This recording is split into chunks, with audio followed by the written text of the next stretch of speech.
Hello, everyone. Welcome back to the channel. If you haven't subscribed yet, my name is Lloyd. Kindly subscribe to the channel. I created this DevOps mentorship group, so that I can help you scale up your DevOps skills. Also, I just want you to know that I don't charge for this mentorship session. Everything is absolutely free. I just want to give back to my community. So please subscribe to the channel. This channel will serve as a source of revenue for the mentorship group, whereby we use the proceeds to buy courses and also subscribe to some of the best tools that the team need to grow and then upskill. So kindly subscribe to the channel if you haven't done that. This channel is for the mentorship group. So let's grow this channel so that everyone who is in this mentorship group can benefit.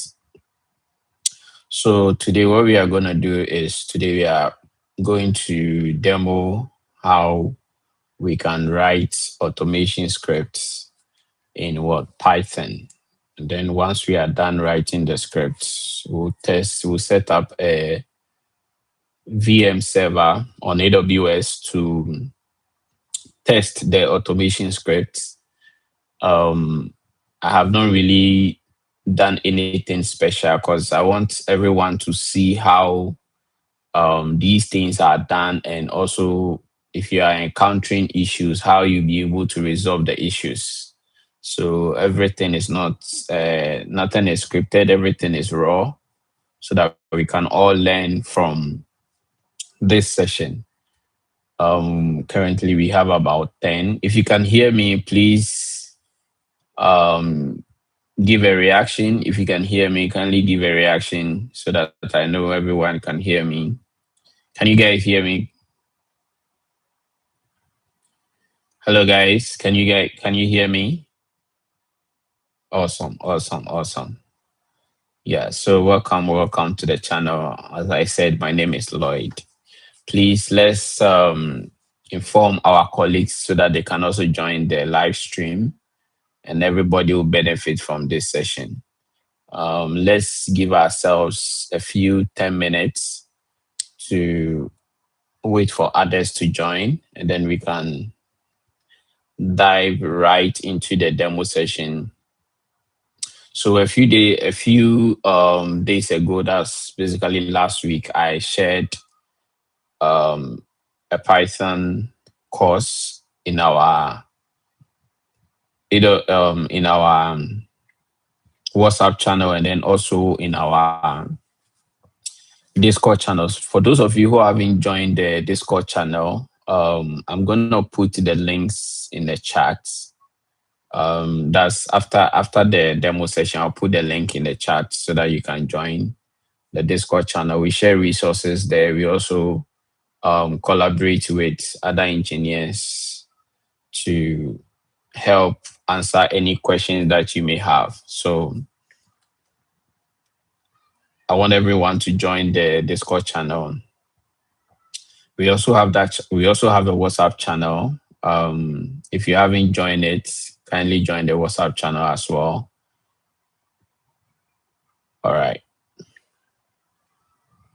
So we will try and write a few things here.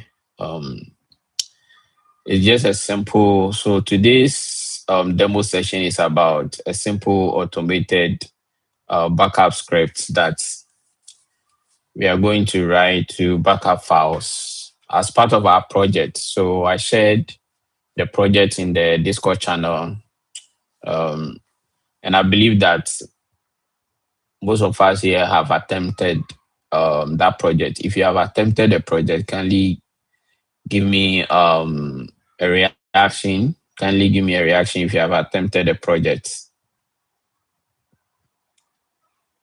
Hello, guys. If you have attempted the project, kindly give me a reaction. I want to see more of the community members attempting projects. Now, one thing that you need to understand when it comes to DevOps is that the only way you learn and the only way you become good is to like practice. Okay. If you don't practice, I'm sorry, you never know like what you are about. Okay. So it is important that we all practice. We all practice. Practice makes you perfect. And so consistency is key. You have to keep like practicing all the time. You have to keep practicing all the time. So we need to do our best to practice.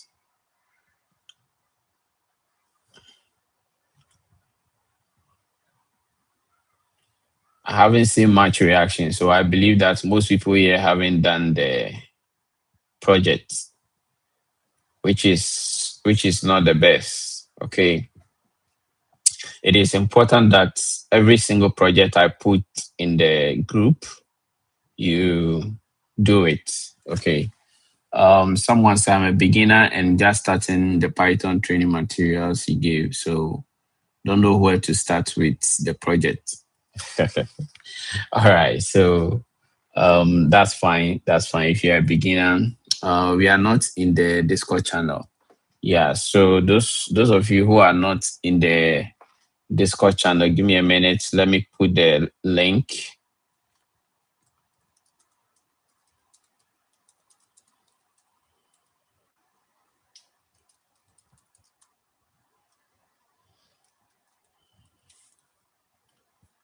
Let me put the Discord channel in the link. Mm.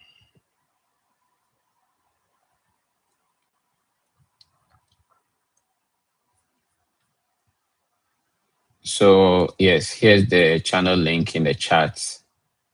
When you join, you'll be able to see the resources, um, server, and other communities that you can also join, and then ask questions, seek help, and all of that. So yeah, those of you who are not on the Discord server, please join.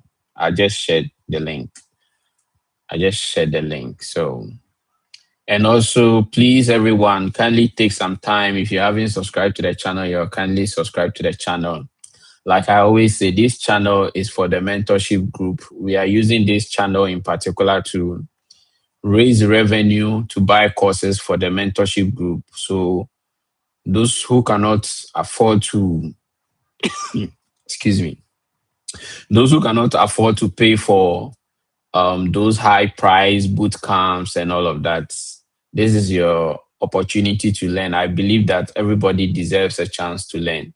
And so please, if you haven't joined the channel yet, if you haven't subscribed to the channel yet, kindly subscribe as we dive into this demo session. All right. So I'm going to share my screen, my VS Code screen that we'll be using for the demo session. And then we'll write a script. So now I want to talk a bit about automation. Okay. So as a DevOps engineer, one of the things that you need to know and know it well is writing automation scripts. Nowadays, we don't do manual stuff like we used to.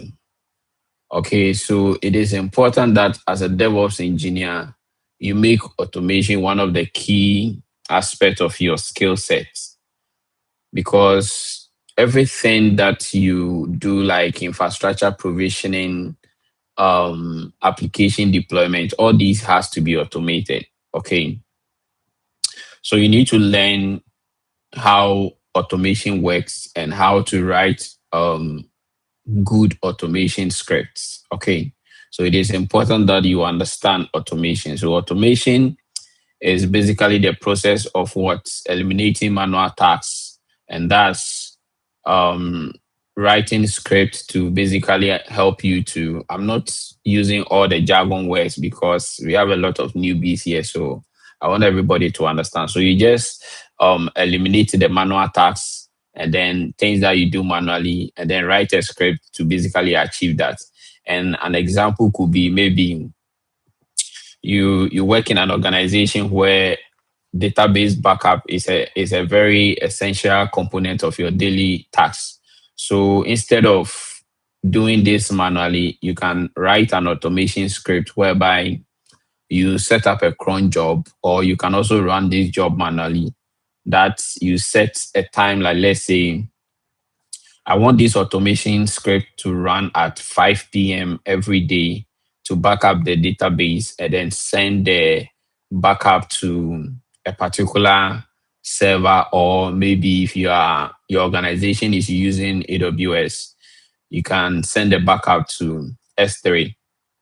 Now, in an instance where there is perhaps your database gets corrupted, okay, you have to write a script to be able to restore the backups that you've created. So in this instance, you have to have two scripts, one for automating the backup process, and then the other one to restore the backup. So you don't have to be doing all these jobs what manually. And then also you have to write a script to once in a while simulate the backup process. You test the backup that you are creating and ensure that these backups can be able to restore successfully without an issue. Another scenario where automation is needed is when you are setting up, let's say you are setting up servers, okay? And as part of your daily tasks, you are supposed to spin up about 3 to 5 servers every day. Now, you cannot be doing this manually because you don't just spin the servers.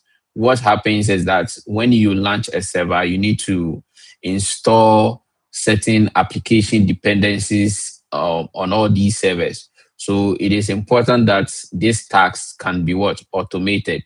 So once you automate these tasks, you just watch your scripts do the work for you whilst you observe. And it also helps to improve your productivity as a DevOps engineer. So instead of spending hours on manual tasks, you can just run the script to quickly perform the tasks and then focus on other aspects of your growth. That's maybe taking courses or learning something new. So automation is very key when it comes to DevOps. And so, since we are all new here, we are all starting out. This is just a background, and this is why automation is very important. Now, there are two ways you can write automation scripts. That's one using Python, and then the other one using Bash scripts. So, today's lesson is on um, Python. And in our subsequent lesson, you once you understand how this works, you can also write. I'll give you assignment whereby I'll require you to use the Bash script instead of Python. I think that will help you get deeper understanding in the two relevant skills that you need. So in this, I think I've spoken much. Let's dive into them. Great. So what we are going to do here is that we'll create, first of all, let me create a folder on my machine. So I'm going to create a folder. I'm going to create a folder. Give me a minute. Okay. I'm going to create a folder and then we'll open the folder on the in VS Code.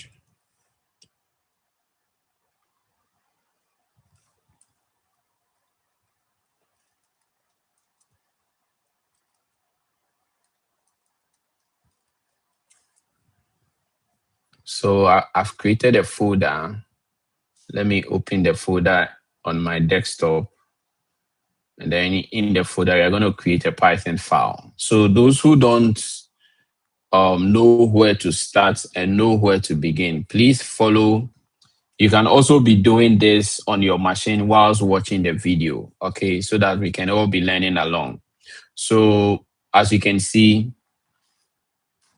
oh, sorry, I wasn't sharing the screen. So let me share my screen. Okay, I'm sharing my VS Code screen. Can you see my screen now? If you can see my screen, kindly give me a reaction.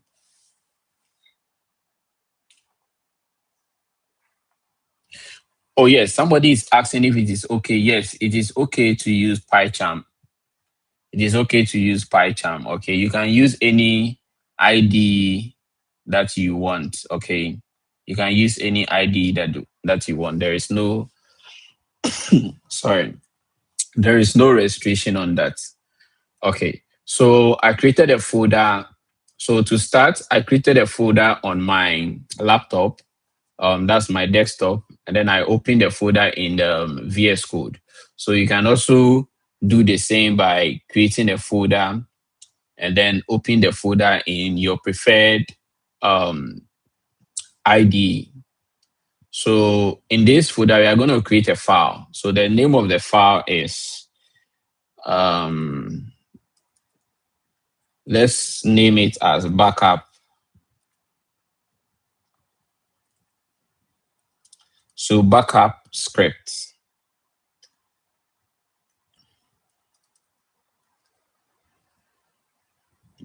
.py. Remember, it's a Python file. So since it's a Python file, we need to ensure that we add the extension, the py extension, so that VS Code or whichever um, ID that you are using recognize this as a Python file. I have a couple of questions. Bro, can you give tips for a student doing Python intermediate level to go to advanced?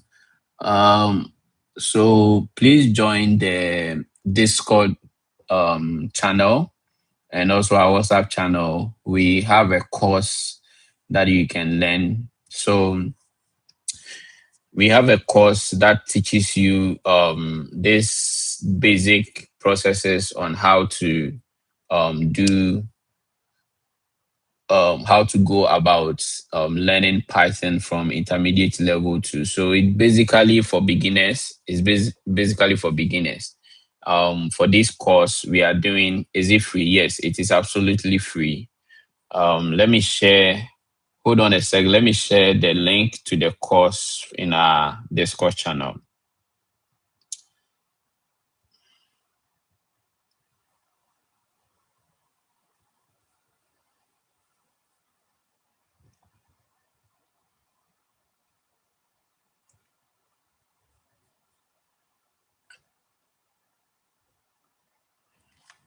Okay, I'll try and do that. So I just paste the YouTube course for the Python link in the chat. You can have access to it.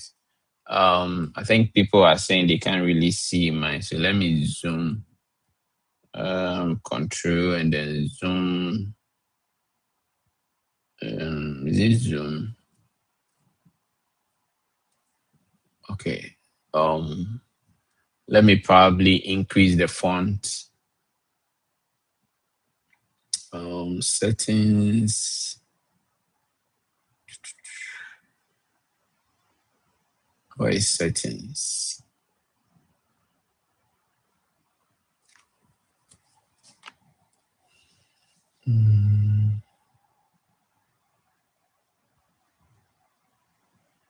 So I'm looking for settings to be able to edit the layout.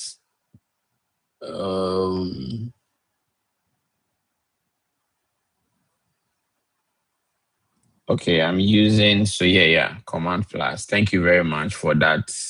Is it okay now? Oh, I'm from Ghana. Somebody is asking where I'm from. I'm from Ghana. Please, If the screen is maximized enough, let me know. If the screen is maximized enough, let me know.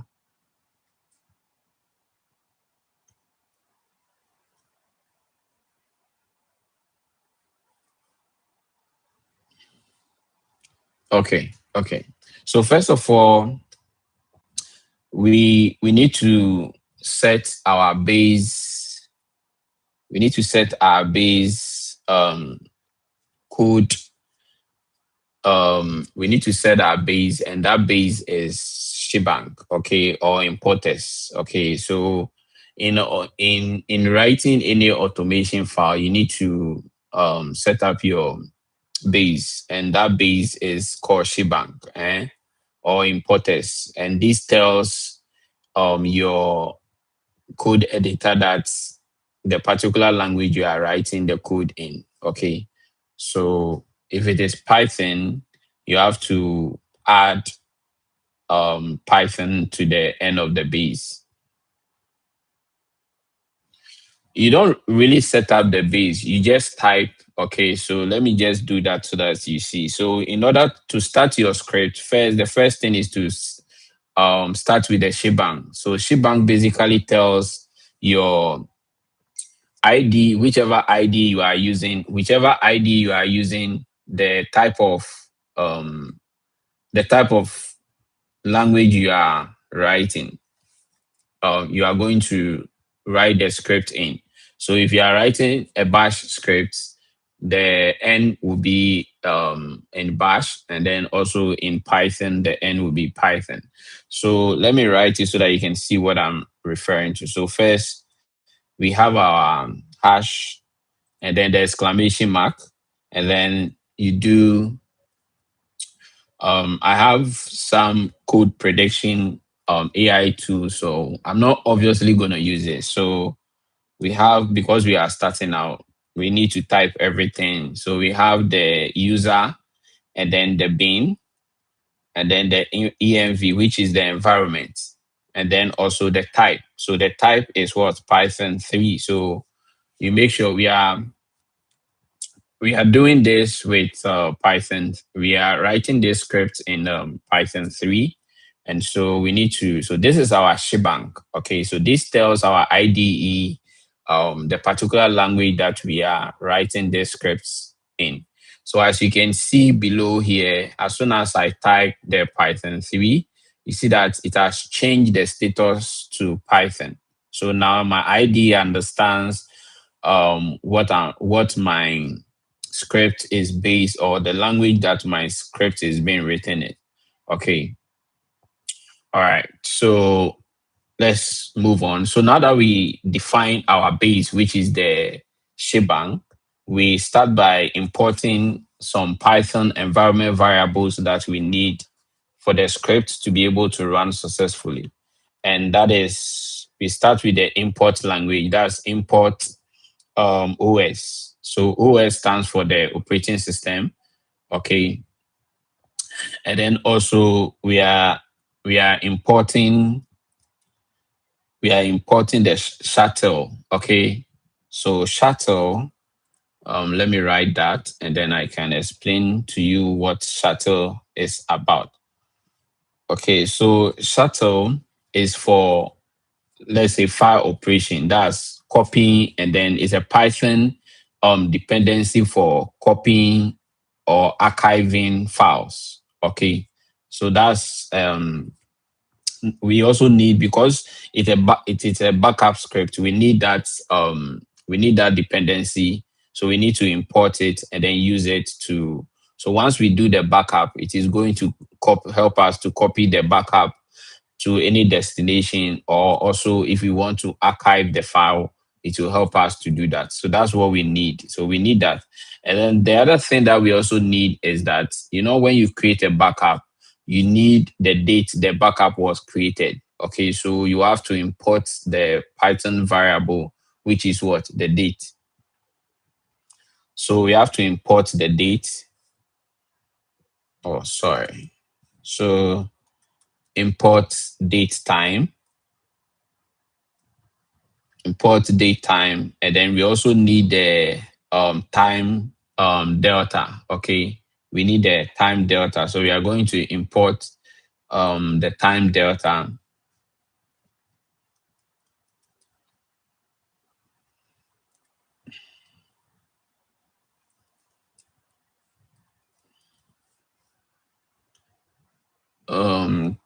Date time dash time delta.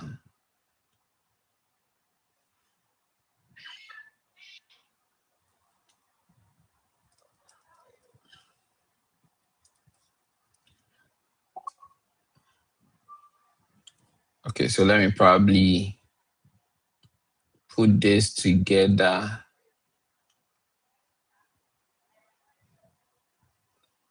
Mm, okay, so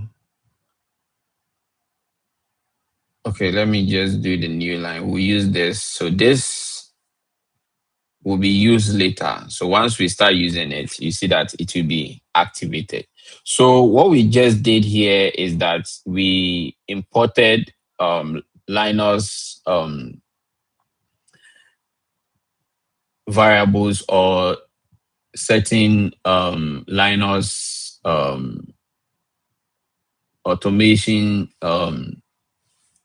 files that we need. Okay, so we can say libraries. Okay, we call them libraries. So basically, we import the OS, we also import the shuttle, we also import the data because we need the backup, we need dates. How long have you been coding for? Oh, I started coding since 2020 and then I finally settled on DevOps. Okay. All right. I hope that answers your question. So we imported the date time. That's for date and then the time. The next thing we'll do is to import the path lab. So this is a modern way to work with file path. Okay, so we need to also show like file path, the path where the files are located and where our backups will be created and then what stored. So we need to import that library as well. So we are importing the path lab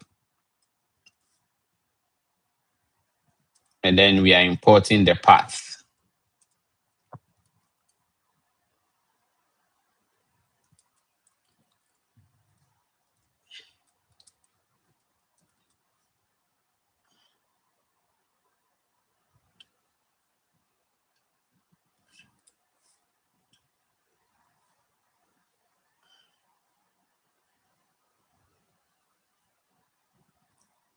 All right. Yeah. So we have done importing all the libraries that we need. Now, what we need to do next is to create functions. Okay. So we need to create functions that will help us to be able to run the script. And these functions are going to be in charge of the logic and everything that we need the script to do for us. So the first function that we'll create is we create the backup what function. Okay, so we are creating the backup function. So in order to create a backup function, we define in Python, we use what? Def. Okay, so def create backup. Okay, so we define the function. We are defining a function that will help us to be able to create a backup. Okay, so the source. So we define the name of the function. Okay, the name of the function. So we are defining two arguments here, which is the source directory of the source folder, and then also the backup directory. So here, our source folder underscore di. That's the source directory, comma, and then backup. The backup. Oh, supposed to be a folder, not a directory. So that's the source folder that we define for this argument. And then also we are defining a backup underscore folder. So that's the backup folder itself. Okay. So don't forget to bring your colon. Okay. So what we did here is that we define a function that will help us to create a zip backup of the folder. Okay. So we create a function, and in that function we are calling what we known as the source folder, and then also the backup folder.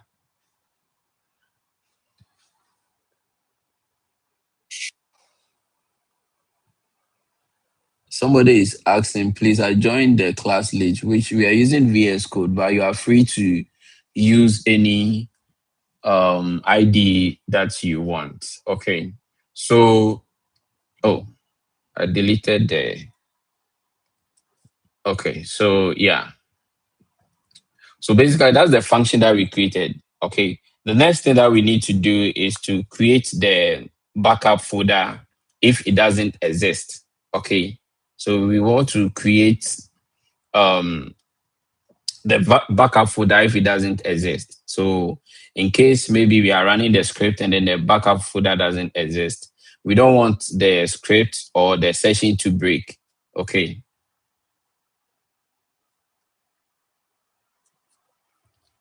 Somebody is asking, does spelling not affect the coding?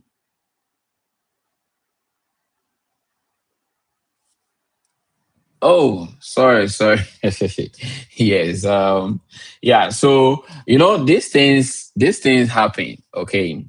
These things happen sometimes. Sometimes when you are writing a script, you know, in a normal code or a software or a backup thing, sorry, I said a backup, a backend engineer, okay, sometimes these things happen, but at the end of the day, you come back and then you look at the code and then you try to resolve some of these things that you have. Okay. So now that we define our function, the next thing is for us to create the backup if it doesn't exist. So we are going to set the path. Okay. The path that we imported earlier. So we are going to set the path and then we are calling the function. That's the backup folder, the backup folder argument that we created earlier. So now we call that backup folder, and then we are creating. So we are using um, a Linux command called make directory. So make directory, but we don't write the make in full. Okay, but we write it in what in a short-handed form that Linux or Linux understand. Okay, so basically now that we created our path. The next thing is to um, show the next thing is to show the path. Okay, so we are using this Linux command as make make what directory. So we are making is a command line language for Linux. So we are making what the directory, and while we setting the directory, we are setting the directory parent. So in this case, we open and uh, we open and close bracket. So we set a parent, which will be equal to what true.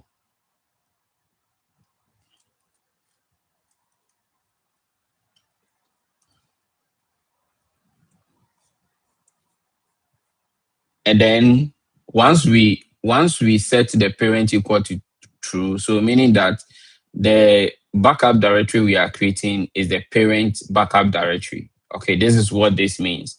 Now the next thing is to check if the backup the directory that we created already exists or it doesn't. So we write this.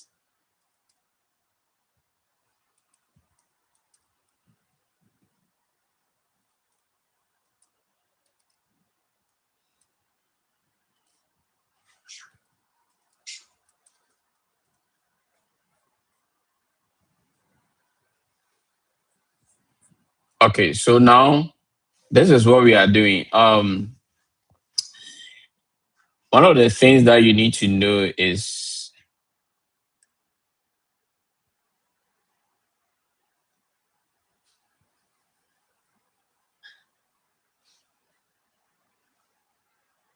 so somebody said, "Hi, I'm new to software coding. I've been I have been game I have been a game developer before. I'm planning in making a video editing platform but with AI agents in it. I want to get the open source video editor and add AI. How to open source video editor? I don't know. I don't know. I haven't seen much open source video editors, but before the demo session ends, I'll look for some and then share with you. So one of the things that you need to do is, as a best practice, is that make sure you always add comment to every line of code that you write. Okay, make sure you add comment to every line of code that you write, which I haven't done that, but I'm going to do that now. So what is this function is, what is this function doing? So this particular function is helping us to create a zip backup of what? Of a folder. Okay. So we need to make sure that we comment that out so that when somebody takes your code, they are able to understand what that line of code is what is doing. Okay. So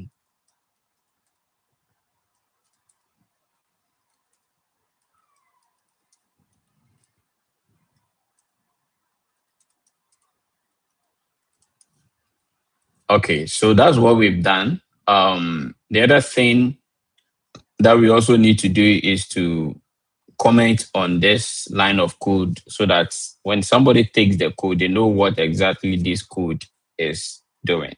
Okay. So what is this particular line of code doing? We are creating a backup file name, backup folder if it does not what exist when we run the script. If it does not exist when we run the script. So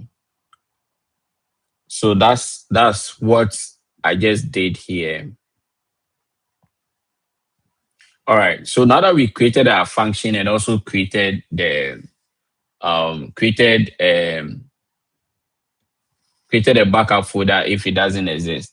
The next thing we need to do is to create the backup file with the timestamp. Okay. So the next line of the script is to help us to be able to create.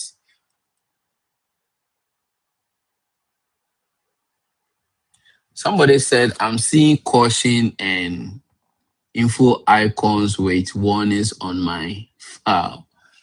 What exactly are you seeing? Don't worry. Just continue on. When we are done, I'm not sure what exactly you are seeing. You are seeing caution and probably maybe some IDs flagging set. How do you call it? You have some file or extensions. You have extensions installed that is actually flagging certain things in your code bar. I think aside that, everything else is what's fine. Okay. So the next thing I was talking about that we are going to write in the script is to be able to create the backup with what? A file stamp. Okay. It is saying 2 errors, 5 warnings.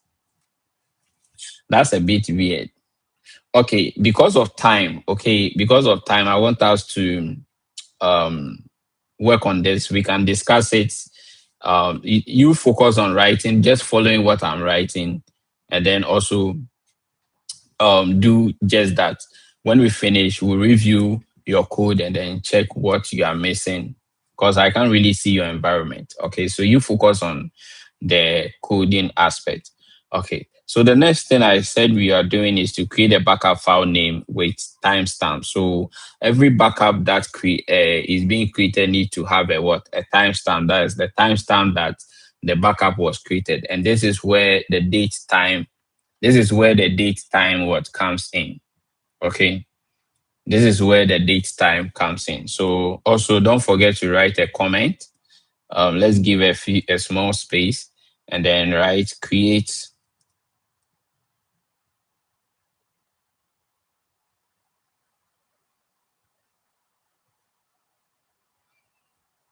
Yes, you can message me after the session. Okay. So let's write our comment, create a backup, create a backup file name with timestamp.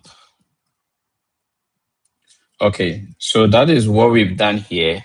So we need to um so this is how it is. We first of all need to call the timestamp. So and then that will be equal to the date. So the date time that we imported, that library that we imported. Okay. So that will be equal to date date time dot now. So the now here is specifying the exact time that the backup was created. Okay.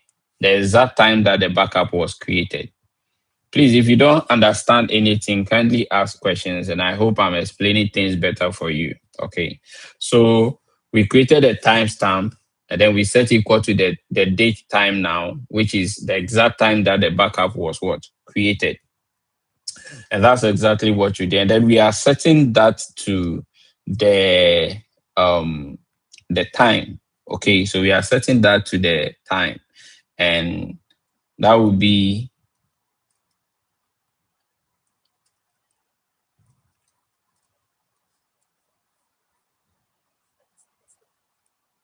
so in terms of the time, we need to so Python or every programming language have some kind of format that they present date and then time. And so you need to understand how Python. So basically Python's on is to start with the year, the month, the date, and then also the hours or the seconds.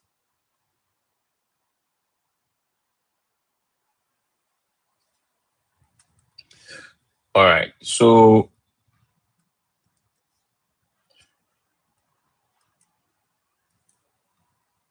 now we need to, so this is the format in which Python sets um, date and time. Okay.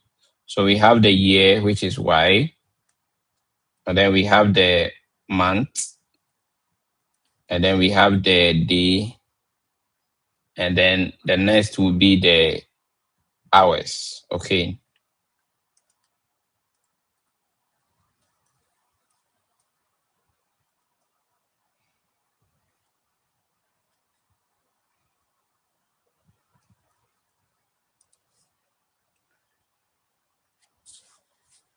So that's what we just did. Now we created a what? We created a backup file name with the timestamp. So timestamp will give us the date, the exact date, and then the time that the file was what was created, or the backup was was created. Okay. Now the next thing is to set the folder name. Okay. So we are going to set the folder name to match the file path. Okay. So we have the folder underscore name equal to the path that we define. So this path, okay, equal to the path. And then we are appending or setting that to the source folder. Okay. Source underscore what? Folder. And then that will be what? The name. So this will give us what? The name of the folder. All right. So now that we created that, the next thing we need to do is to also create a backup name for the folder. Okay. Also create a backup name for the folder. And what would that be? So we have backup underscore name. And that will be equal to the file.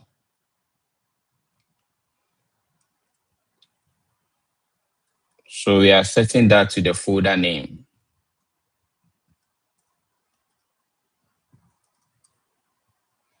Folder underscore name. And that will be the backup. Okay. And then the timestamp. So all this will make sense when we create the backup file itself. So you see that when we create the backup file, we have the backup file, we have the name of the file itself, we have the date, and then the time that the file is what was created. So we need to also ensure that we set the timestamp. So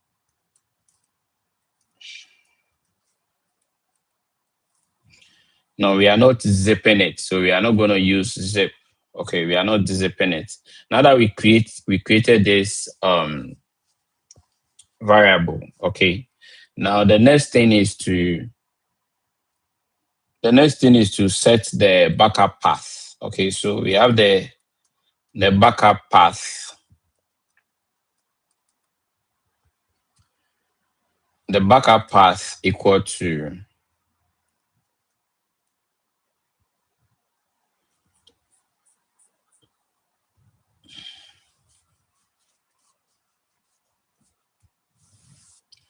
so the backup path will be equal to the file system operation.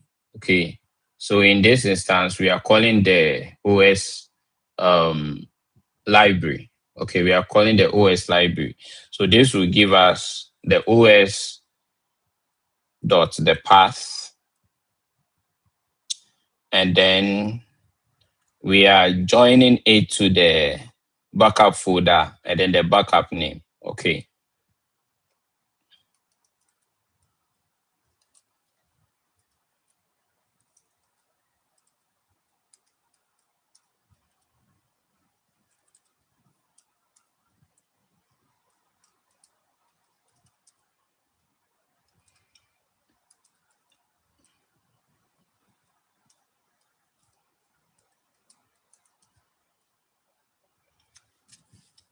All right. So we created a backup file, and then we set the system operations, which is the OS library that we imported. And then we set the path, and then also join the backup folder name, which is equal to the path of the source folder, and then the name, which we have here, Okay. And then we also added the backup name. So the name of the backup that we are creating, which is this. So it will be the folder name, the name of the folder, the backup itself, and then the timestamp. Okay. All right.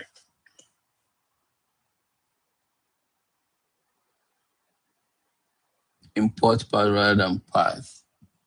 What? Oh, yeah, I know, right? Sorry.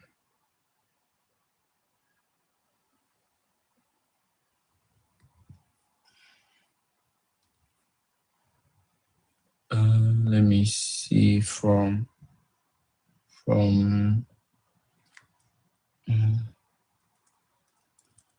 Okay, so this library depend on another library. So let me set that library. Okay, from datetime, import datetime.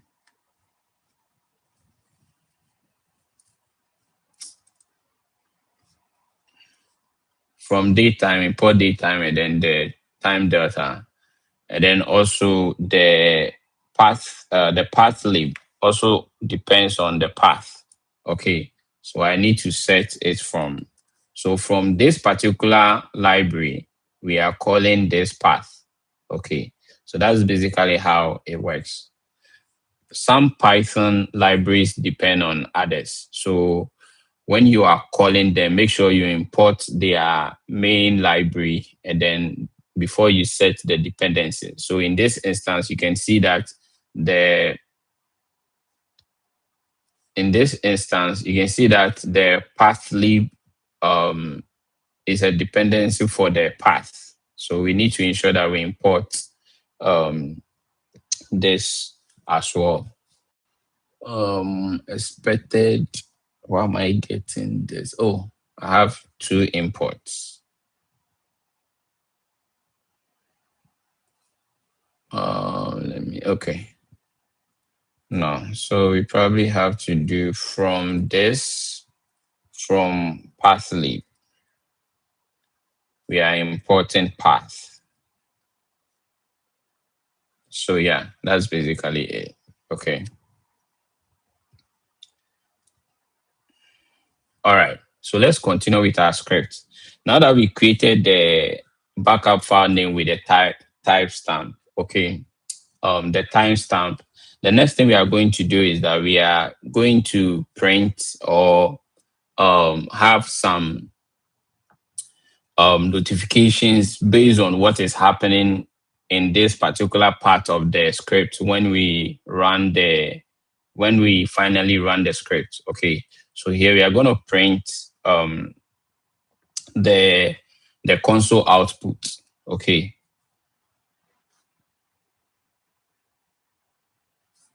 what I did in line 3. Oh, okay. Oh, it's still the same thing. Okay, let me remove it. What I did in line 3 is the same as what I have here. Okay. So what happened is that this particular path library depends on this. Okay. So from this library, we are importing this. I hope that makes sense to you. I hope that makes sense. So yeah, from this particular library, we are importing what? This. Okay. So that's basically what. So it means that this library is dependent on this. Okay. So you have to import both the main library and its dependent. So now we need to print certain messages into the console. So at the end of the day, when we run the script, we'll be able to see those status, the status of the script in the console. And so in Python, we use the word print. Okay, so we are printing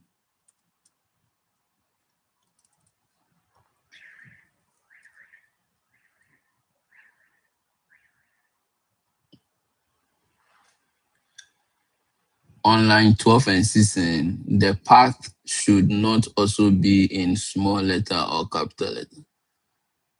Oh, why did you delete?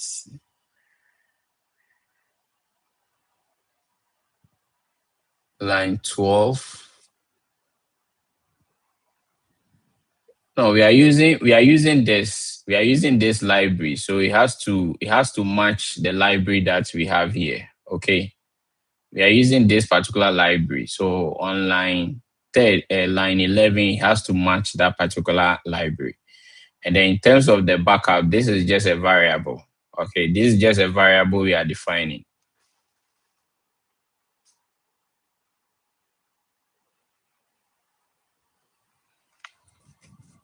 Line 16 doesn't have, on my end, I have line 17 and not 16, which I define this variable and I'm setting it to this path. No, it should not be uppercase. Okay. It should be a lowercase. Okay. It should be a lowercase.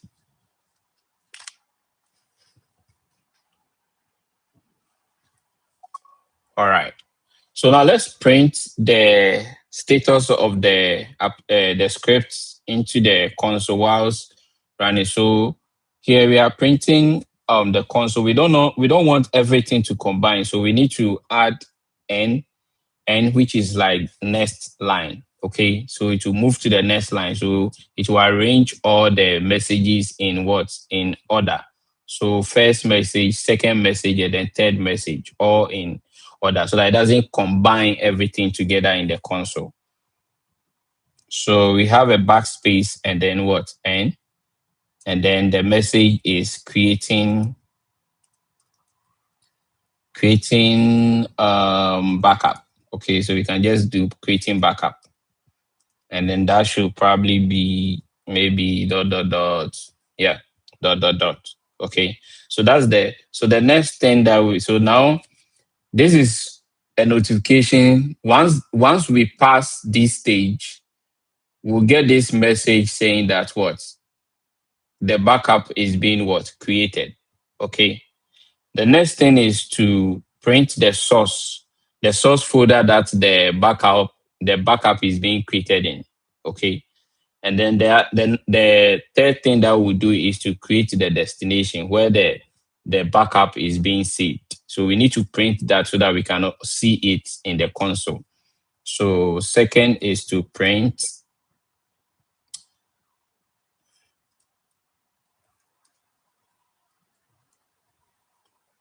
So we are printing the source. And what we need to do here is to call the source folder. Okay, so we are calling the source folder. So source underscore folder. Okay, so we just call the source folder. Now the next thing we need to print is also the destination. Yes, the session is being recorded on YouTube. So once we finish the session, you can watch it and then practice. So the next thing we are doing, the third thing we are doing is to print the destination folder so that we know where the destination or where the backup was created and what saved. Okay. So we have print.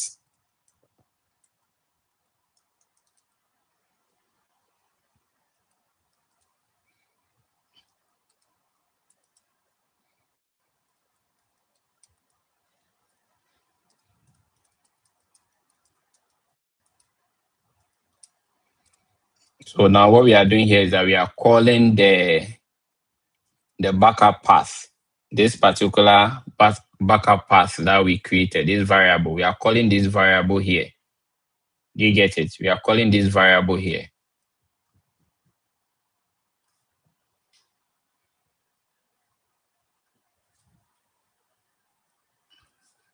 Let me put this into double quotes. I think Python loves double quotes. So,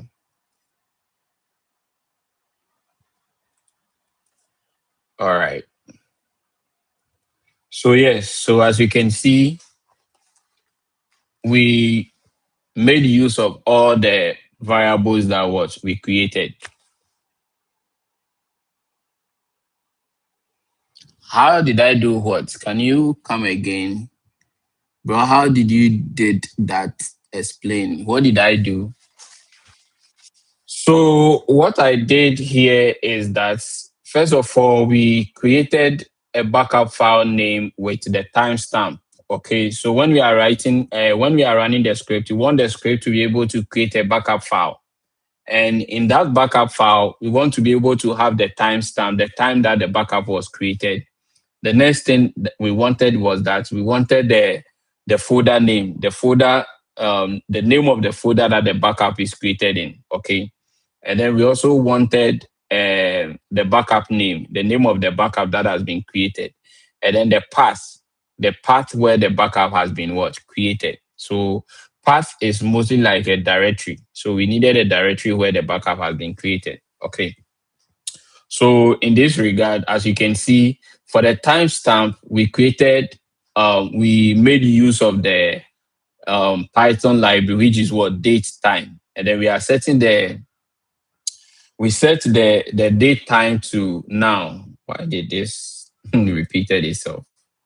So we set the date time to now, which means that what we want the exact time the we want the exact time that the backup was created. Okay. So in this instance, if the backup is created at let's say 10:30, means that the timestamp of the backup should be 10:30. Okay. So what we are doing here is that in case maybe in the next 1 hour after we created this backup at 10:30, the database gets corrupted or maybe our server gets corrupted, we can be able to roll back to this particular database or backup that we created, because this is the working backup. I hope that explains your question better. Okay, so that's what we did here, and then we also set the folder name, and we are setting the folder name to the path. And in this regard, we are calling this function that we created here. Okay, we are calling this function, which is the what? The source folder. So as you can see, we are calling the source folder here, and that will set the name of the source folder. Okay, this will set the name of the source folder. And then the next thing that we did was to create the backup file name. So this is the backup file name. And then we are setting that to the folder name. That's the function that we created. Okay. The name of the folder, which is this. Which is this.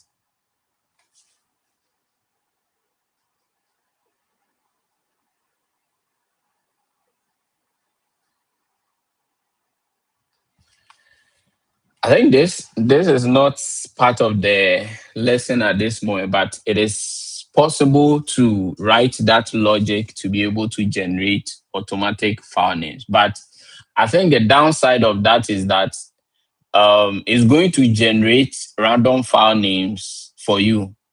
Okay, if let's say, let's relate it to this backup that we are creating. If you are creating this backup script and then you are setting you want the backup name to be auto generated, it's going to create some kind of like random names for you. Do you get? That's the downside, which you might not be able to remember. Okay, you might not be able to remember.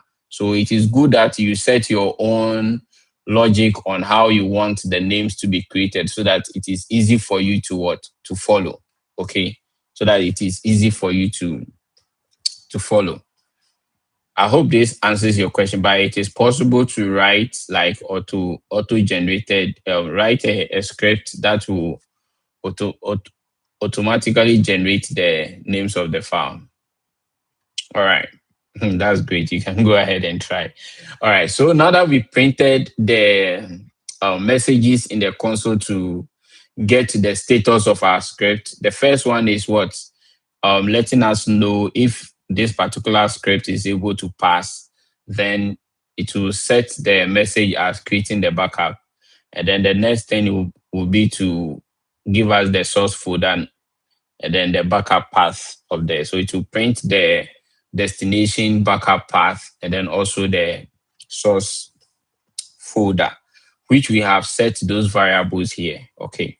Now, the next thing that we need to do after getting all this information, we need to zip the file. Okay.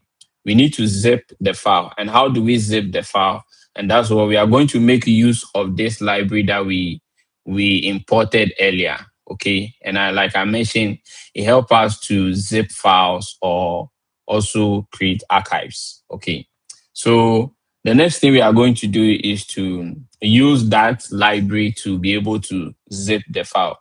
So another best practice, make sure you comment the code. So you can do something like create create zip file or archive. Anything goes. Okay, you can choose to do it.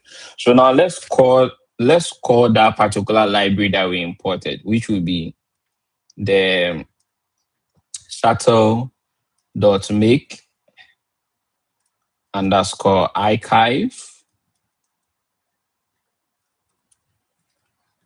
And then we are calling the backup path. Remember, this is the backup path that we define here. So we need to call the backup path. Okay, the path where the backup was created.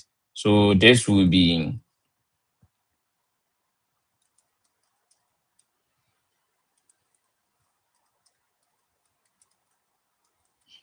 so we call this backup path. Okay.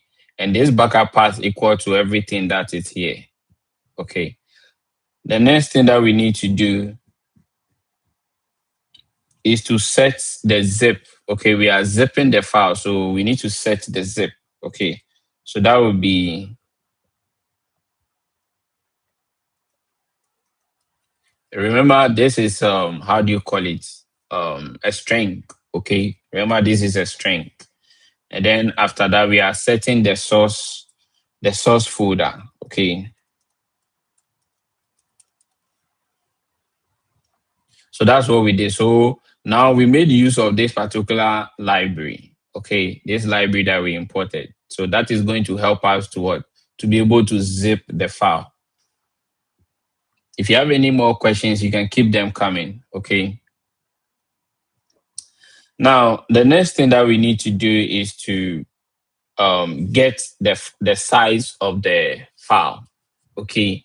So now that the file has been created and everything, we need to also get the size of the file so that if we are pushing it to a particular um, storage destination, we need to ensure that the size of the file is able to be accommodated by the source storage. Okay. So you also need to comment as a good practice. Okay, get what? File size. And so we are going to use a variable name for that. Okay, we are going to use a variable name which is size underscore MB. So the MB here is megabytes. Okay, equals to the system operations. Okay, so system operations, and then we set the path. Then after the path, we are getting what? The size. Get what? Size. So get the size, and then we will get the what? The file itself. We'll get the file itself. And in this regard, that should be the backup path. Okay.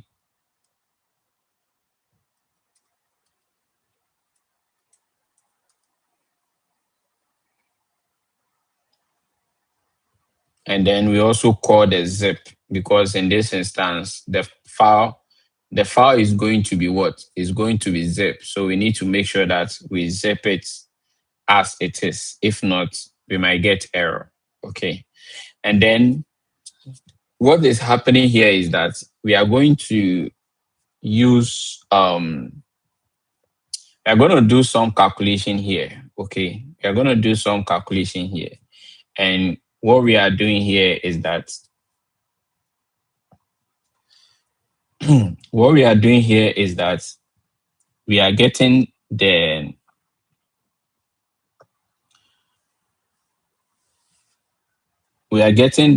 file size in bytes and then convert that into what? Into megabytes. Okay. We are getting the file size in bytes and then we are converting that byte into what? Megabytes. Okay. So let's do a quick math. Let's do a quick math. So now that we set the size, okay, the next thing that we need to do is to use this arithmetic function, okay, and in coding aspect, this arithmetic function / we don't call it forward slash, it is called division, okay. So we are getting the file size in megabytes, and then we are converting it into what? We are getting the file size in bytes, sorry, and then we are converting it into what? Megabytes. Okay, so in this instance, this is what we have.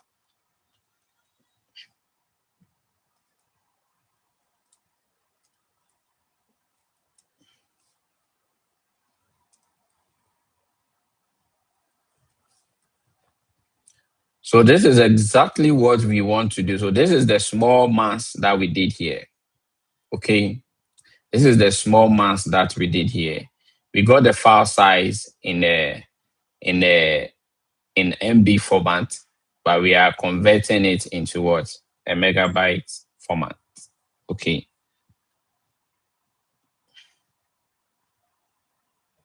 Hey, sorry, we got the file size in bytes. Okay, we got the file size in bytes, and then we are converting that byte into what? Into megabytes. Okay, so in this instance, um, then 1024 bytes will give us 1 KB. That will give us, so this will give us 1 KB. That's kilobytes. Okay. And if we do the conversion, this and then this will give us what? 1 MB. Okay. It will give us this 1 MB. Okay. That's the conversion I'm talking about. All right. So let's continue. So now that we've done that, the next thing that we need to do is to um, return the size of the backup. Okay. We need to return the size of the backup. And how do we do that? How do we return the size of the backup? We use the word return, and we are specifying the file.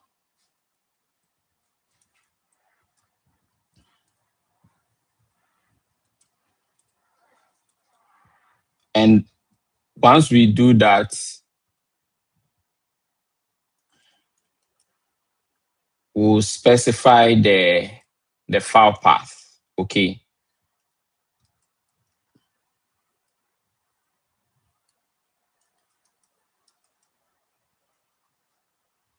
And then once you set the file path, don't forget to set the zip, because at this juncture, the file has been what? Zip.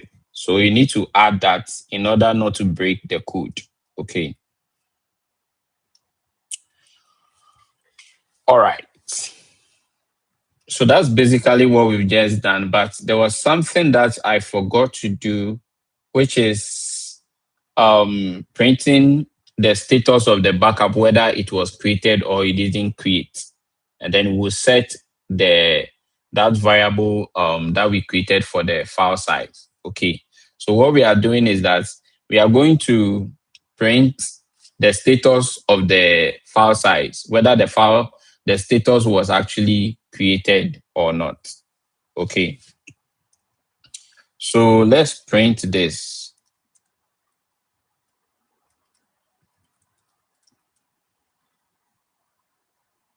So we can do something like backup. Yeah, backup was created. Maybe we can, yeah, just backup was created, and then we call the variable that we created for the file size. Okay, so the size in what?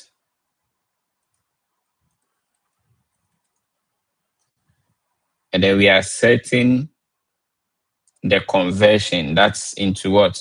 MB, and that's megabytes. Okay, so that's what we did here. Mm, that's what we did. The next thing is to define a function whereby if there are too many backups on the server, we want the script to be able to clean some of the old backups so that we don't consume the server storage space with what? Backups. Okay. So the next thing we'll do is to define a function. So we say delete. So delete older backup retention, or just say delete older what? Backup. Anyway, delete backup older than retention days is fine. So we define the function. So our function will be to clean up underscore old underscore backups. Remember, I'm using camel case in every function that I'm creating. I'm using camel case in every variable and then also function. Okay. So now we are going to define those parameters that we need in our function. And what are those parameters? We are going to define the backup folder and then the days that we want to keep the backup. Okay. So in this instance, we have the backup underscore folder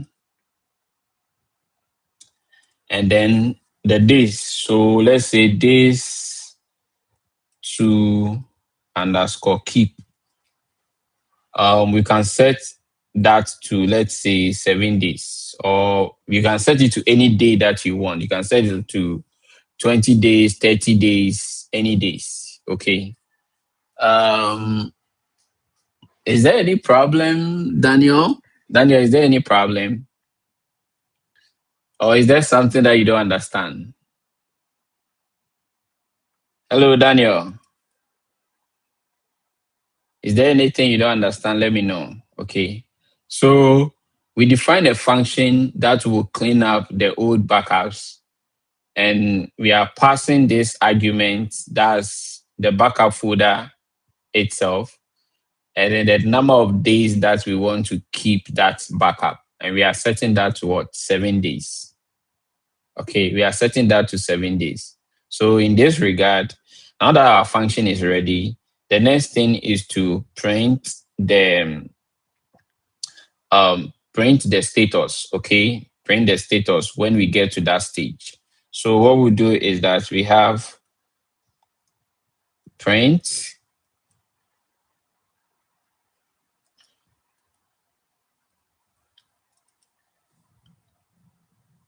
so we also want to ensure that we keep this on the next line so that it doesn't combine with other status. Yes, it is recorded. You can watch it anytime you want. So what would be the message? So the message will be up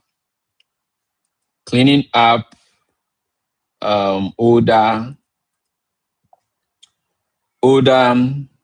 than so we call the days. Okay. Let me concatenate this. Okay. So here we can say older than, okay, let me concatenate this. Let's say days to keep. So we are calling that variable we define for the days to keep. Okay. That's this argument. Okay, this argument. We are calling this. So the days to keep, and we know that we already set that to what? To 7 days. We already set that to 7 days. So yes.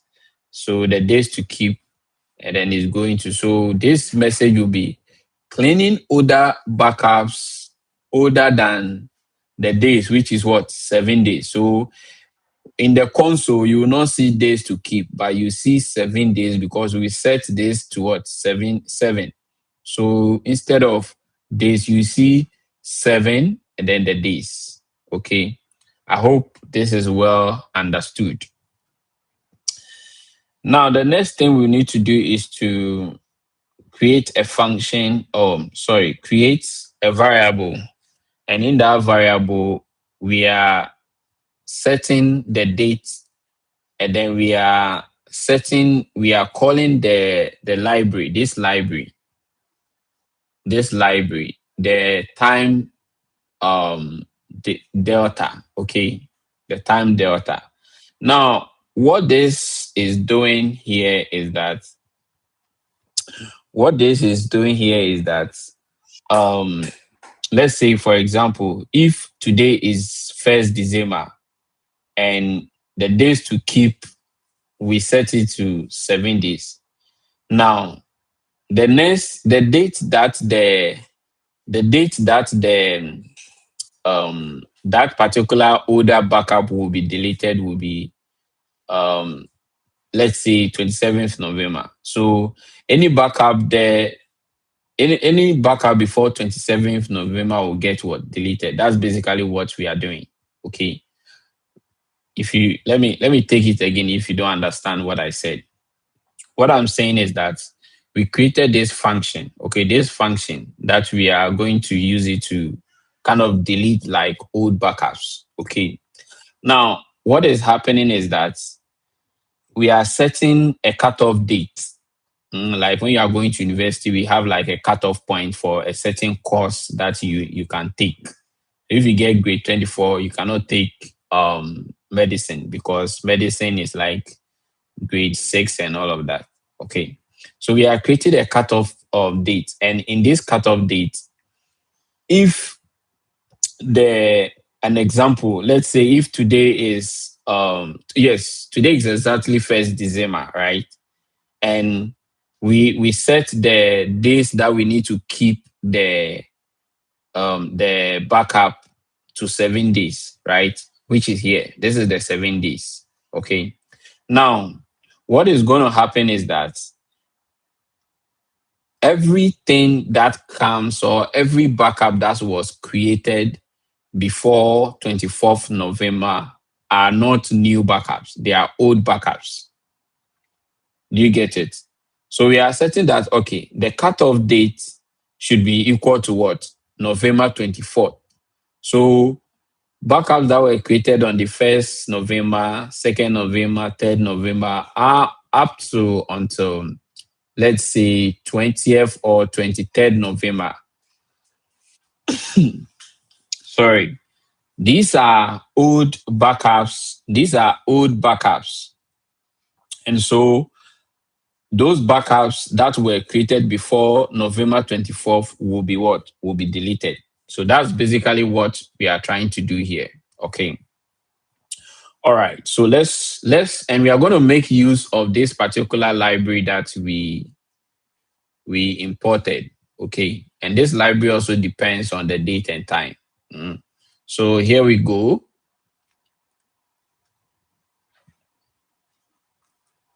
So we are going to create a variable and set that variable to cutoff underscore date. And that will be equal to the date time. And we'll set the date time to now. Okay.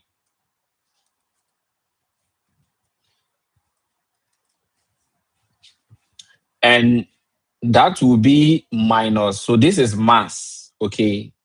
That will be minus the time delta. And that will be equal to the days and the days that we want to what? We want to keep. So here minus the time delta into brackets. We are calling the days, these days that we set here. Okay. And this will be equal to the days to what? To keep. Okay. Remember, we define that in the function as a function argument. Okay. And so we have the days to what? To keep. So that's basically what we need to do. Now we are setting that to be what? To be deleted. Okay. We are setting that to be what? To be deleted. So this is I will set the deleted equal to what? 0. Deleted equal to what? Equal to 0. All right.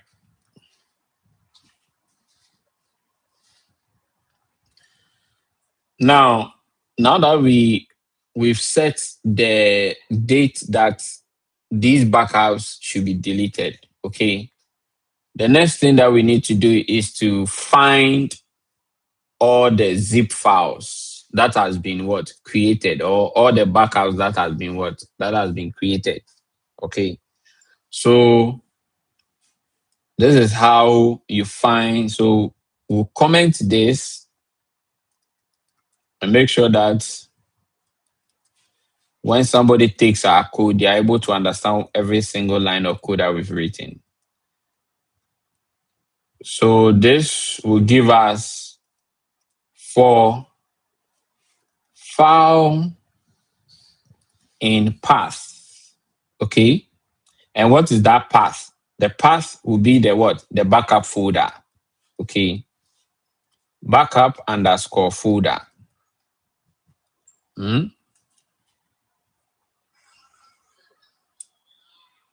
Dot globe. And inside that, we are looking for what we call the backup. Okay. We are setting that to a string. So all backup. So for all backup, we use the word star. Star underscore backup underscore star dot zip. Okay. All right. Now that we've done this, we need to ensure that because it's part of the function, we need to ensure that we bring the colon. Now that we've done this, somebody may ask, what is next? So the next is to get file modification time. Okay. The file modification time basically is going to help us to be able to match every single backup time on the system. Okay. It's going to help us to match every single backup or document that were backup on the system. So that because those backups will be random, it is important that we get and then match those backups. All right. So the command or the script for the code will be file underscore time equals to the date time. And that will be from the timestamp. Okay, we are getting this from the timestamp.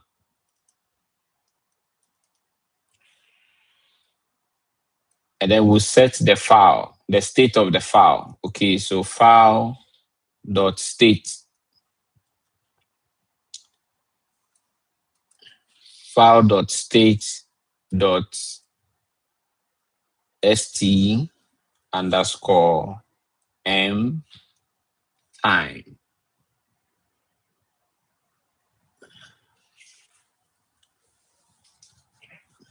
M time. All right.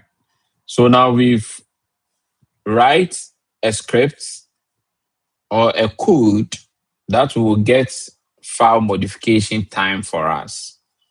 And we'll use this to be able to match each and every single backup that has been created on the server. All right. So we are going to use an if statement here. Okay. We are going to use an if statement. So if file underscore time is less than the cut off underscore date, then file dot on link delete. We are going to do increment. So deleted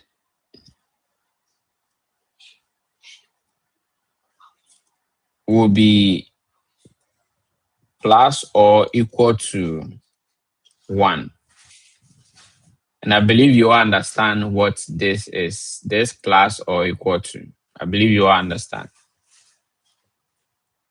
We are doing increment here. Remember, we said the cutoff date will be what? To delete it will be what? Equal to 0. But here we are using an if statement to be able to do increment. So we'll be able to only delete this file if the the time the file was created is less than the cutoff date, that's when this file will be able to be deleted. But if the file time is greater than the cutoff date, then the file is a new file. And so we cannot delete that particular file. So that's basically what this line of code means. All right. So the next thing that we'll do is to print a message to get us the status of the file we have deleted, because the file time, or the time the file was created, is less than the cutoff date. So we need to know that yes, indeed, was the file deleted or not. So print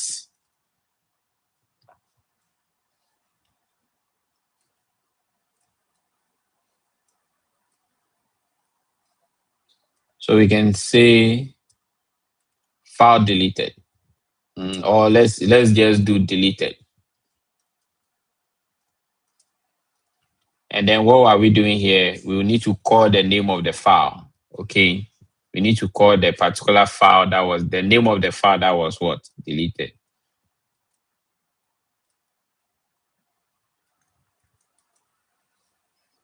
So this will give us the name of the particular file that was that was deleted. All right.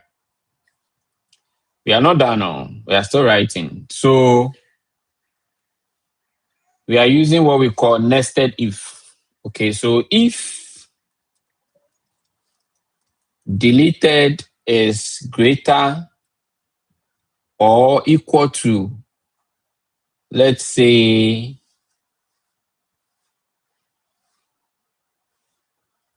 let's set the delete to 0. Okay, is equal to 0. Then print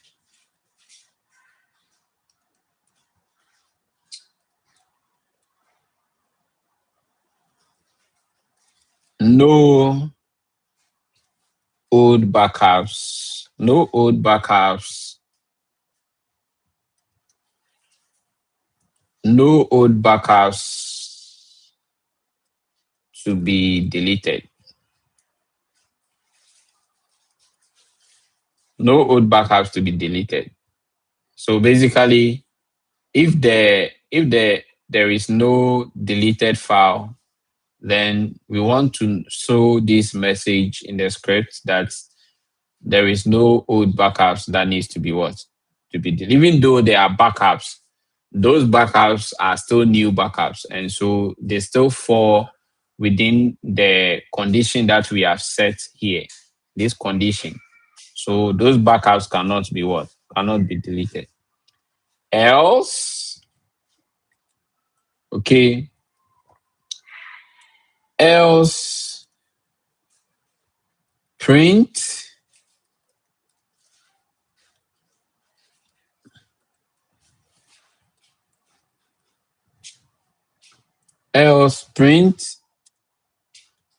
deleted. So meaning that the file has been has been deleted already. So print else print deleted backups or old backups, and we'll call that delete variable.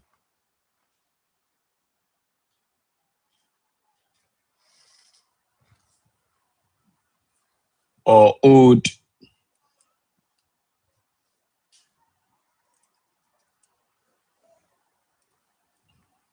somebody is saying what on line 44.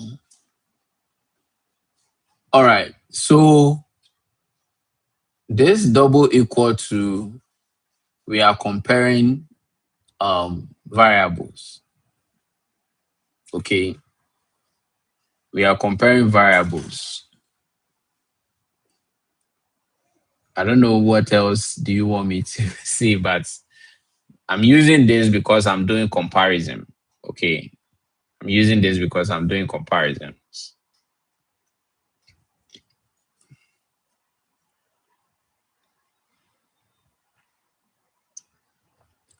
All right. So yes, we have finished with that logic. We are finished with that logic. Okay. And the logic of being able to clean old backups, cut off, set a cutoff date that old backups needs to be deleted. Then we wrote an if else statement. And that if else statement helps us to be able to determine which backups needs to be deleted and which backups don't needs to be what? To be deleted. I believe this is understood and we can move on. Yeah, it's a very long video. So it's a very long video.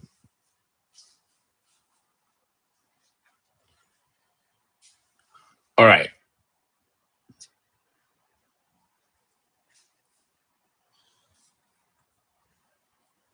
The next thing that we need to do is to, again, create a function to list the backups in the backups folder. Okay.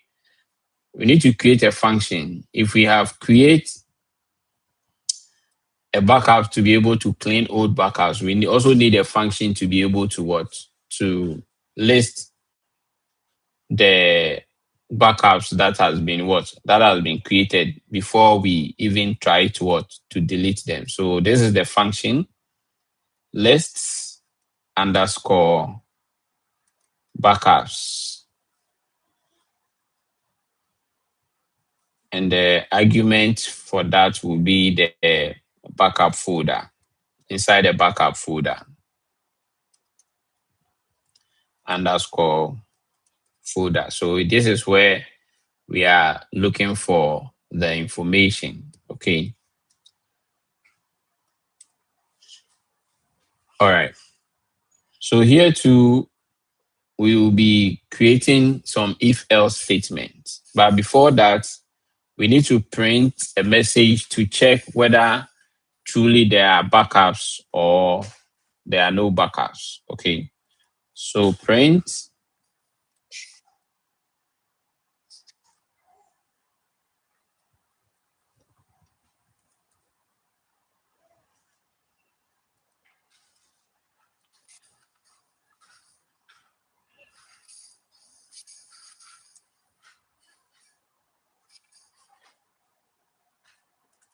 available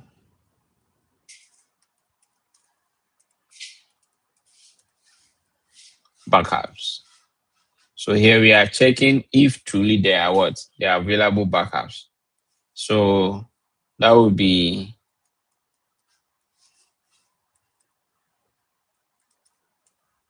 backups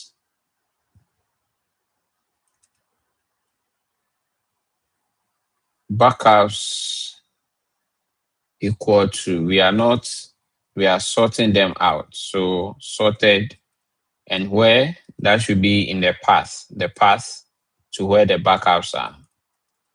And then the backup folder.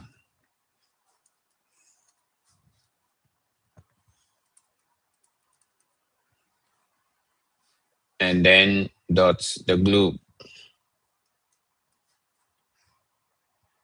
And where are we looking for in this particular globe? That should be the system where the backups are. So this is also a string. So we have this. I think I should probably just do this.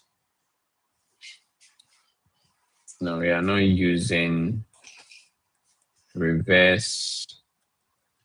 We just said the reverse equal to true. So we have reverse equal to true, and that's it. So now let's write our if else statement. So if not backup, if there are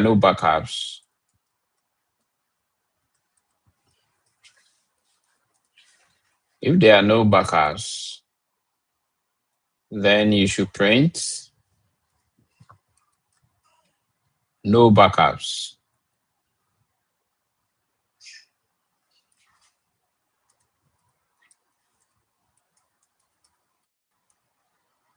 no backups found.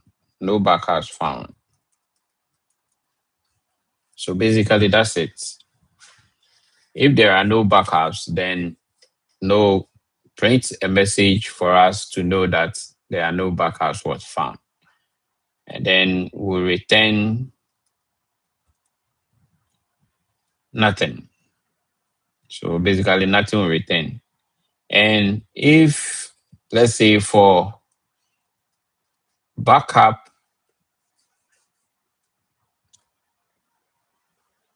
for backup in backups, Python there is brofo. If for backups in backups, one, display the size of the backup. So we have size MB will be equal to the backup the backup variable dot the state of the backup. So here we set the state and then the size. And then the mass we are converting. So always remember you need to convert from byte to what? Megabyte. So let me just auto complete that. The next thing we'll do is to the mode time. Check the mode time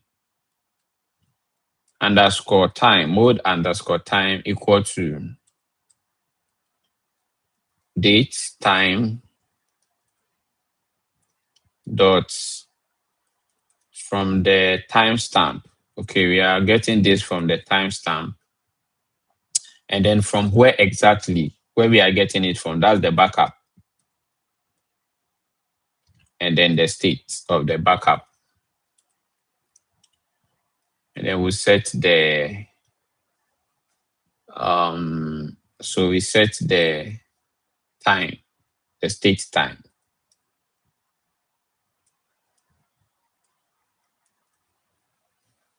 All right.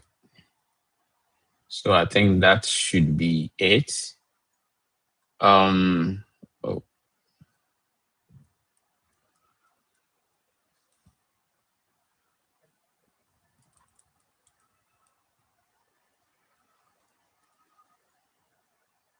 all right. The next thing we'll do is to get the age. So the age of the backup. So age equal to the date time. And what is that date time? It should be now. Okay, that date time should be now. And that will be minus the mode underscore time. And then also we get what? The days. We'll get a date. And the next thing is to print the state. So we are printing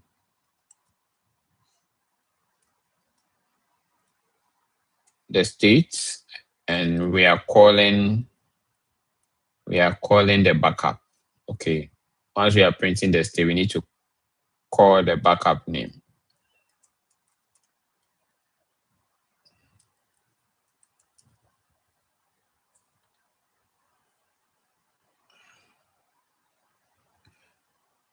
And then the last one is to print the size, or we can basically, okay, let me just print it. We are newbies here. I don't want to be writing sophisticated code. So print the file. And what are we printing? We are printing the size.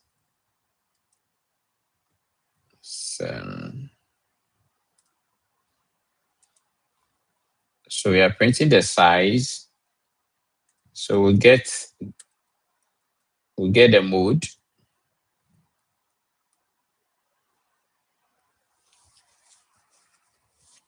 And then this.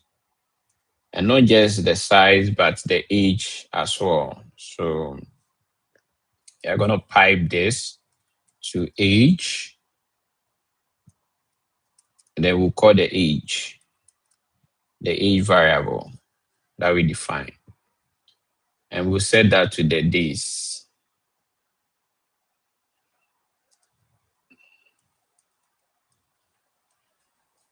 Okay.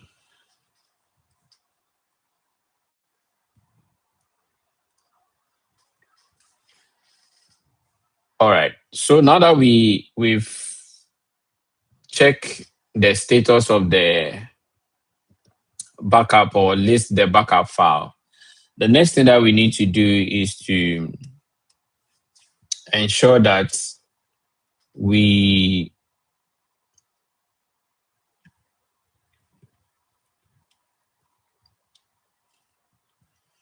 we set the main program. The next thing that we need to do is to ensure that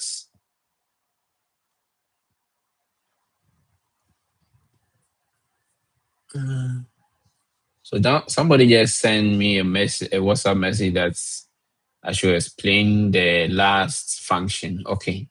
So basically what we are doing with the last function is that we created a function to list the backups. Okay. And where are we getting that backup from? We are getting that backup from the backup folder. Okay. Now, if we list the backup, we should be able to know the status of the backup that we are listing. And so that is why we have this particular message here saying whether they are available backups. Okay. Now, what we did here was to write a Python code to be able to sort out the backups. Okay. So we created a variable, and as in that variable, we use the word sorted, and then we are checking the path where the backup is. And where is that path? We are checking the backup folder. Okay. And in that backup folder, we are setting the backup itself and then the zip. So that is the status of the file. Okay. We need all this to be displayed in that particular regard. Okay. Now, what is happening here is that find all the backups, sort them from newest or the first. Okay. And that is why we are using the word reverse. Okay. And we are setting reverse equal to what? Equal to true. So we are sorting the backups from the newest or the first backups. Okay. Now, for this particular if statement, okay, what we are saying is that if there are no backups, then let us know that what? There are no backups. And then you return nothing. So this return here has no argument. So it means that we are returning what? Nothing. Now, for backup in what? Backups. Okay. What we are saying is that for each of the backups, okay, calculate the size in what? In megabytes. And that is what we've set here. Calculate for each of the backups, okay? Calculate the size of the backups in what? In megabytes. And then also give us when the time the backup was what? Was created, which is this line here. So what this line is doing is that it's giving us the time that what? The backup was created. Okay. Now, this age, okay, what it means is that it is giving us what? The number of days that the backup was what? Created, or how old the backup is. Okay, so first we are getting what? The age that the backup was created or when it was created. Okay, and then the age is giving us how old the backup is. So we are subtracting what? The date time from the timestamp from the backup variable, and then we are subtracting that from the what? The mode time.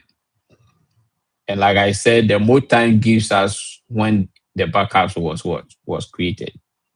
And then the age will give us what? How old the backup is. Okay. All right. So that's basically what we just did. And the other thing that we do is to create the main. So main, it basically run when the script is what? Executed. In Python, it is important that you say the main program after every script. Okay. It is important that you set the main program. So what we are going to do here is that we are going to set the main program. Let me set the main program. So if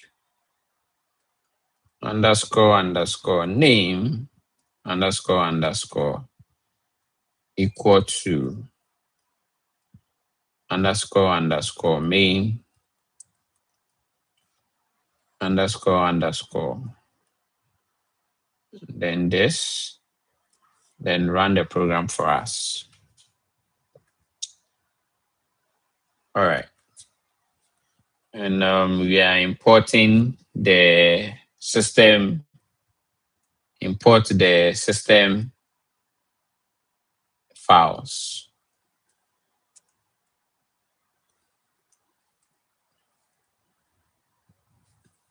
So here, what we are doing is that we are running the main program. And what this means is that this only runs when we execute the script directly. Okay. And not when we are importing it. So I'm going to write a few commands, which I will explain, like the command line argument, and then also the script name, the name of the script, the source folder, the second, that's the backup folder. And if, um, yeah, so basically that's it. I'm going to write a few scripts that will basically describe the command line argument, the backup file, the source folder, the backup folder, and then probably show some parameters or some environment configs that we need. Okay. So let me just quickly write those scripts and then I will explain what those scripts are doing. Okay.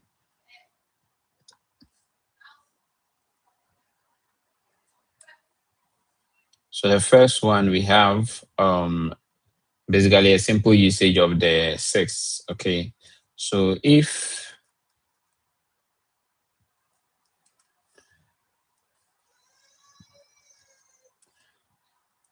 because of time, I'm going to write this and then I'll explain. Okay.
So these are all just console outputs. Okay. I'll explain what they are as soon as I finish writing them.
Okay, so this is the main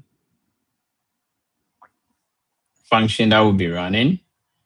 So what we are doing here is that what we are saying is that this only runs when we execute the script directly. So we are not setting it to something like a cron job, okay, but we are running it manually and that's running it directly, okay. What do you see here, okay? The sys.argv, okay, that's a command line argument, okay, a command line argument. So simply put, we are running this in a command line. Mm. And then also the sys.add in that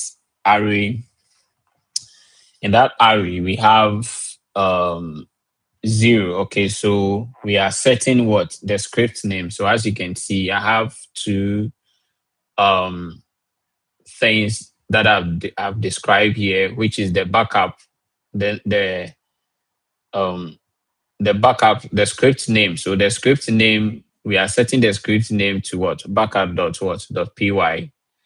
And then there are two things that will be required, which is what? The source folder and then the backup folder. Remember our first function that we wrote, we defined these two here, which is the source folder and then the backup folder. So once we are going to run this script, we require this as a requirement. So we require the source folder and then the backup folder. Okay. And here I am setting the backup folder. So this is the script that will be running. Okay. The first argument is the source folder, which is this. This is the source folder. And then the second argument is the backup folder. So this is the backup folder. Okay. And we are setting this here to be less than what? 3. So this is a constraint that we are setting. What we are saying is that if the argument is less than 3, so we need to have 3 arguments, which is the backup folder, the source folder, and then the backup folder. Oh, sorry, the folder name, the backup folder name, the source folder, and then the backup folder itself. So if assuming I'm writing the script and then I just write the name of the backup without the source folder name or the backup folder, then the script should not run. The script should fail. And that's why we have this. If the length is less than what? 3, then the script should what? Should fail. So we need to create these two. All right. So basically that is what it means. We are setting those source folders. So here, as you can see, I have set the source folder, which is the document. The name of the source folder is document. And then the name of the backup folder is what? Backups. Okay. So that's basically what we did. Now the next thing is to check if like there's actually a backup. Okay. So we need to list all the backups, which we have already done that already, but we wrote a function for that. So we need to make use of that function. And we can basically comment that to say check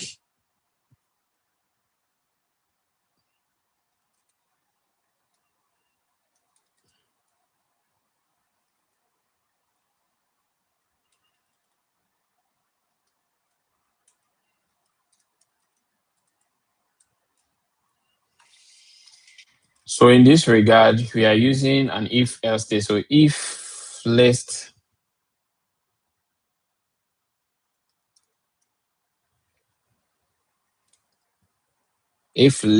in the system dot the agv argv, why did this completed? I don't like that. Nested if the system operations equal to the path dot exist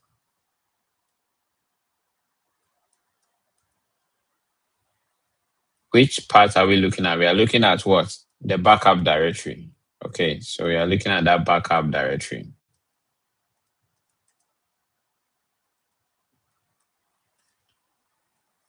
And where are we listing in the backups from? We are listing in it from the backup directory. Else print backup folder, the backup directory does not what exist. So let's say we are printing the backup folder, and this is the backup directory. Inside the backup directory, then that particular backup does not what exist. And then also we can verify the what? We can verify the source. So first of all, if this is not available, then we want to exit. So we are exiting the code or the script. And then the next thing is to verify that if the source folder also what exists. Okay. So you are verifying if the source folder exists. So if not, system operations set the path, check if it exists, and then from where? The source itself. So in this regard, we are printing what? Print the source folder and also let us know it does not what? Exist. All right. So the last one is to create the backup file. Okay.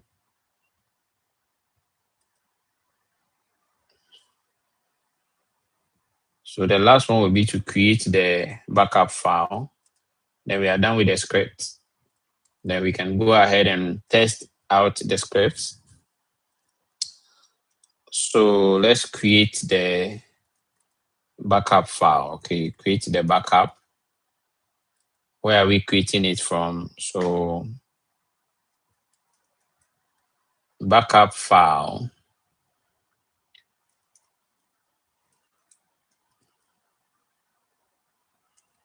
equal to create underscore backup from where? From the source. Oh, I need to put that into brackets. From the source, comma, and then where else can we look at? That is the backup directory. So backup underscore directory. All right. The next thing we need to do is to clean up the old backups. So we need all this clean up old backups. Let me just auto complete because of time. And then let me write a code, clean up underscore old underscore backups. Okay. From where are we looking into? We are looking into the backup directory. The backup directory. And then also we are setting the days that will keep it, which is days to keep is equal to what? 7 days. And then finally, we will show all of them. So these ones will happen after the script has completed running. So these are like pointers in the console. Okay, so all this will happen. Somebody said, have I tried Newvin? No, I've not tried Newvin. Maybe you can organize a section on the channel and then you teach the group on that. Is this something you can do? So we want to show all the available backups. Okay. So the script will be list backups, and then we are doing it rightly from the backups directory. And then finally we are printing the backup status. So this will tell us that the backup process has completed successfully. So that's basically what. So all these extra checks that we put here will be displayed in the console. Okay. As soon as the backup is completed. Is there any questions? Any questions? Any questions before we've already consumed 2 hours on this lesson? So is there any questions so that we can move quickly to testing our scripts? Move quickly to testing our scripts. Should we go ahead and test our scripts? Give me a reaction. Give me a reaction. Everyone, give me a reaction. Give me a reaction. Should we move on to test our scripts? Can you guys hear me? Okay. All right. So the next, let me connect as a user and see. Okay. So let's see. We are going to create sudo nano. So I'm going to create the scripts on the server. Okay.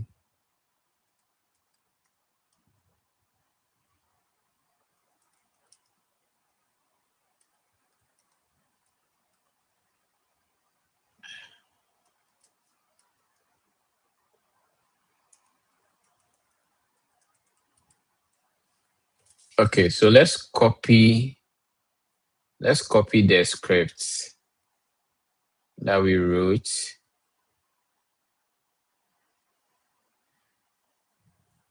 Let's copy the script that we wrote and then paste in the server. So this is the script.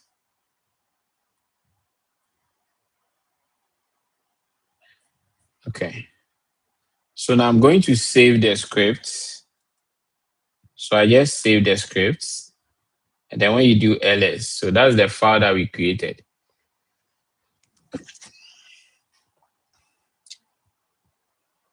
This is the file that we created. That's the backup file dot what py. Okay. So we are going to change the mode of the file to make it executable. Okay.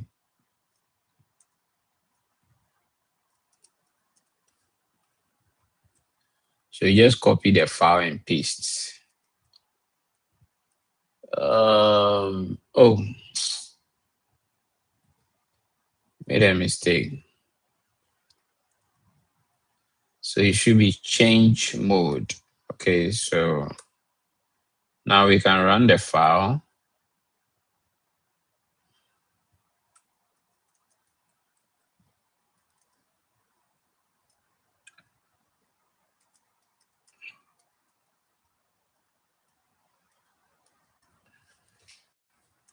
Remember when we were writing the code, we specify certain parameters that needs to be available. And one of those is this parameters.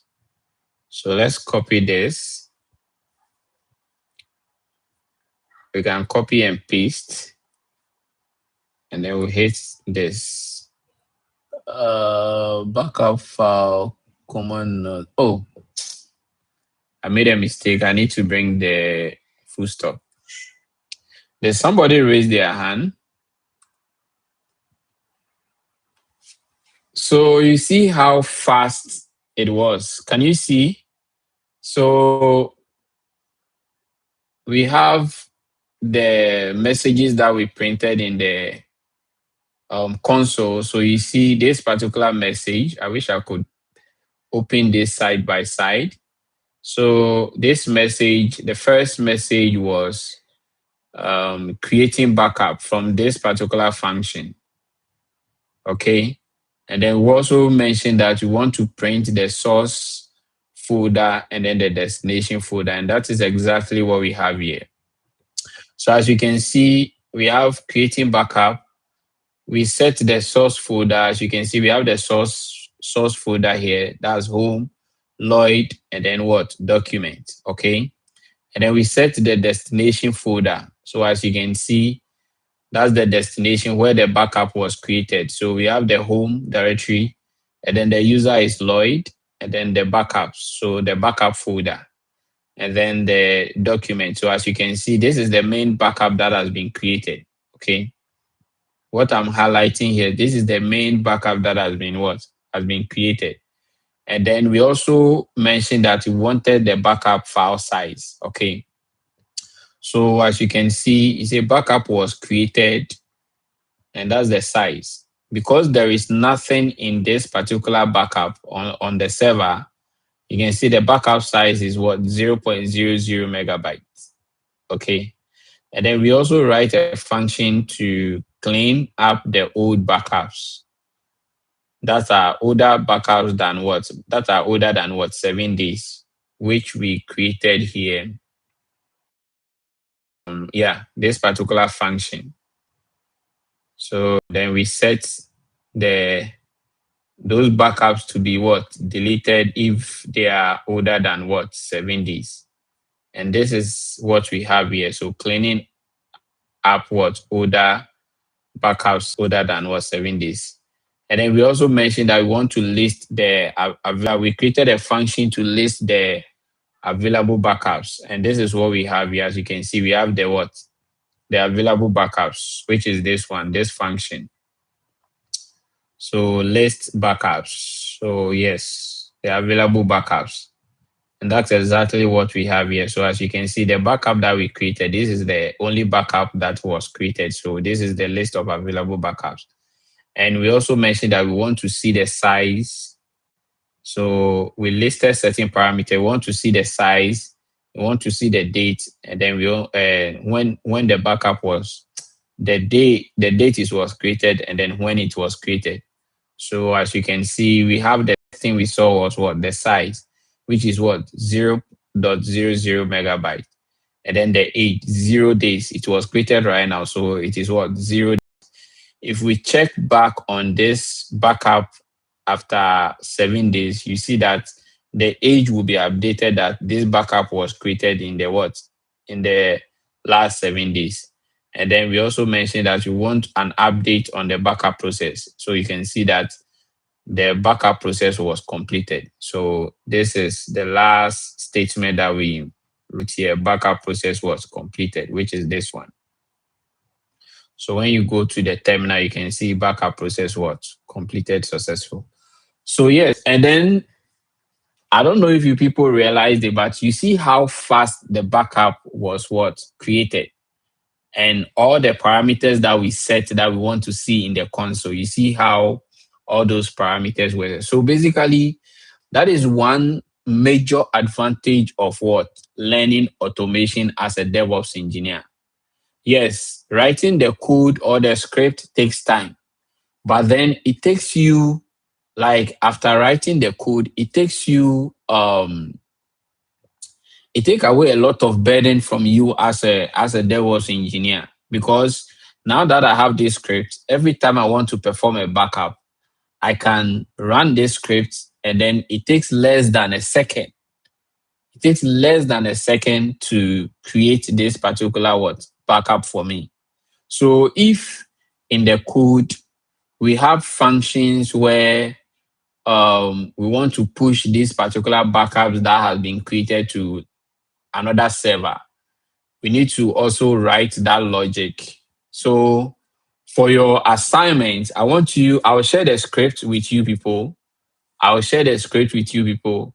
And I want you to complete this script by adding logic where you can send this backup to a different server. Okay, so I'll share this backup with you. I ask that you create how do you call it? You create a GitHub repository. So you're gonna do this, and then you push it to your repository as your own project. Next thing we'll do is, now that we understand how to write automation scripts and the benefits of automation scripts, the next thing we'll do is to dive into the Linux and CI/CD and stuff. Okay, so stick with me. Don't get discouraged. Practice makes man perfect. If you see me writing this, I've taken years upon years. When I started, I was just like you guys. It took me years upon years to be able to build my skill set around this. So if you have started now, fine. You should be happy because you have a mentor who is ready to like walk with you throughout this journey. So don't give up. If you have any questions, put the questions in the group. I'll do my best to answer those questions. And also let's stay away from scammers. I said this is totally what free for everyone. And we are using this channel for most of our demos.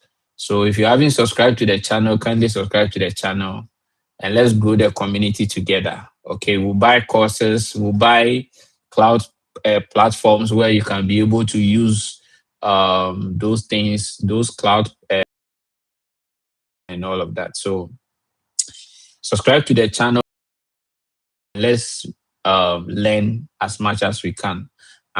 Put this script in the Discord channel. Okay, I'll upload it in the Discord channel, and that's in the resource channel. So those of you who are not on Discord, please join the Discord channel. Okay, join the Discord channel. That's where we'll be uploading all the resources so that you can have access to.